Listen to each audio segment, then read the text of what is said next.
At syempre kaya naman para alamin natin ang lagay ng panahon, puntahan natin si Amor La Rosa live sa Pag-asa DOST para sa ulat ng panahon. Good morning, Amor! Good morning din sa inyo dyan, Dayan and Sandro. Good morning, Pilipinas. Ngayong umaga makakasama natin si Mr. Alzar Aurelio na weather forecaster ng Pag-asa. Good morning, Mr. Aurelio. Magandang umaga sa iyo, Amor, sa lahat ng mga televiewers.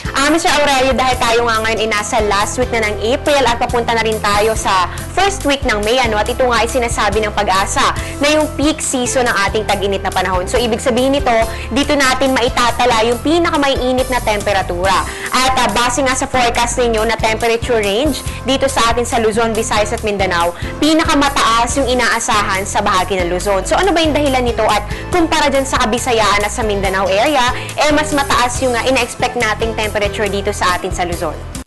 Unang dahilan, ayon sa ating history, itong Visayas at Mindanao, kung saan ay maraming beses sila nakakaranas sa pag-ulan kaysa Luzon. Pangalawang dahilan, itong mga estasyon natin ay nakabase malapit sa dagat at sa mga bundok tulad sa Luzon. Kaya po, nakakakuha sila ng mataas ng temperature kumpara dito sa Visayas at ang Mindanao. So, ibig sabihin pala niyan ay kapag malapit ang istasyon ng Pag-asa sa mga kabundukan at sa karagatan, dito mas maiinit yung mga temperature na itatala. Ayun po, bagong kaalaman yan, mga kababayan. At eto naman, Mr. Aurelio, dahil nga itong easterlies natin ay patuloy pa rin umiiral, kung ikukumpara natin ito nitong mga nakarang araw, nakaka-apekto ito sa may Southern Luzon at sa Visayas at sa Mindanao. Ngayon naman, sa eastern section lang ng ating bansa ito nakaka-apekto. So, ano ba yung nakaka-impluwensya dito sa sakop o doon sa lawak nitong sakop ng easterlies at ito'y gumagalaw din ng naapektuhang area? Ang unang dahilan kaya itong easterlies noong nakarang araw ay mula Southern Luzon hanggang Mindanao ang naapektuhan ng easterlies. Ngayon ay ang eastern section nito. Dahil po ay bahagyang humina ang easterlies, kaya po hanggang doon lamang siya sa eastern section ng ating bansa tulad ng Cagayan all the way to Davao region. So, nabanggit mo na nga itong paghina nitong easterlies. Ano ba yung nakakapagpahina at nakakapagpalakas dito sa ating easterlies? Ang una o itong weather system ang nakakapekto sa paglakas, paghina ng easterlies, itong high pressure area. Itong high pressure area ay na doon banda sa may North Pacific o parte ng North ng Pacific Ocean. Since nabanggit mo na rin yan sa, sa high pressure area, kamusta naman itong ridge ng high pressure area na nitong mga nakarang araw nga rin ay nakaka-apekto pa dito sa ating bansa? Sa mga nakarang araw, itong ridge ng high pressure area ay naapektuhan ang Luzon. Ngayon ay wala na siya, pero nandun pa rin siya.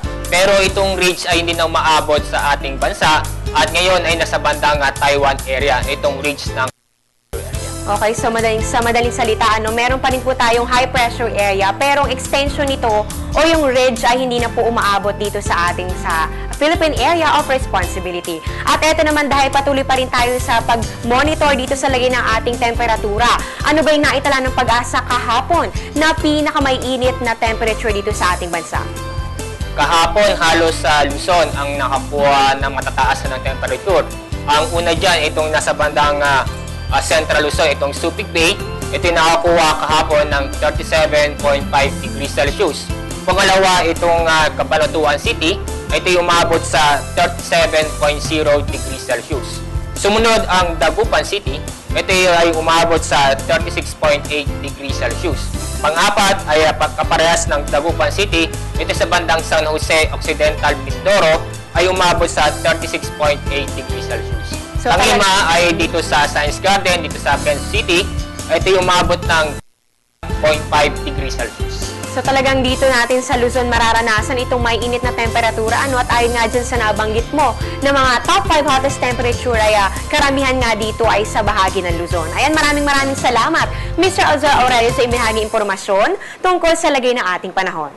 Maraming salamat sa inyo at di pa tapos ang tag-init, kaya paulit namin paalalahanan na huwag kakalimutan na palaging uminom ng maraming tubig.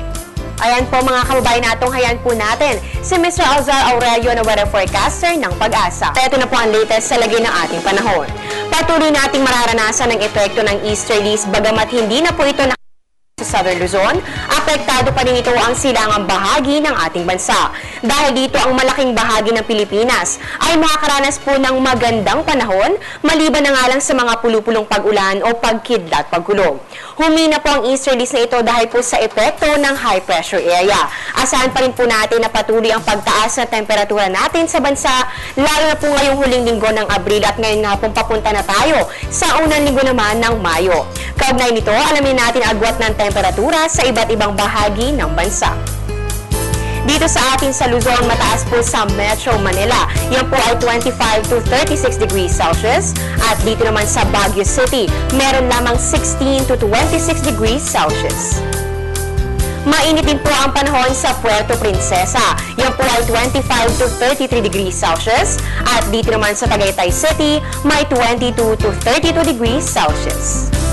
Punta naman tayo ng Visayas, pinakamataas na po Metro Cebu.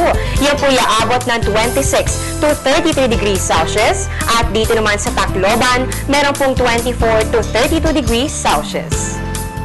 Dito naman tayo sa Mindanao, pinakamataas na po sa Metro Davao. Yan po ay 25 to 34 degrees Celsius. At dito naman sa Cagayan de Oro, yan po ay 24 to 33 degrees Celsius.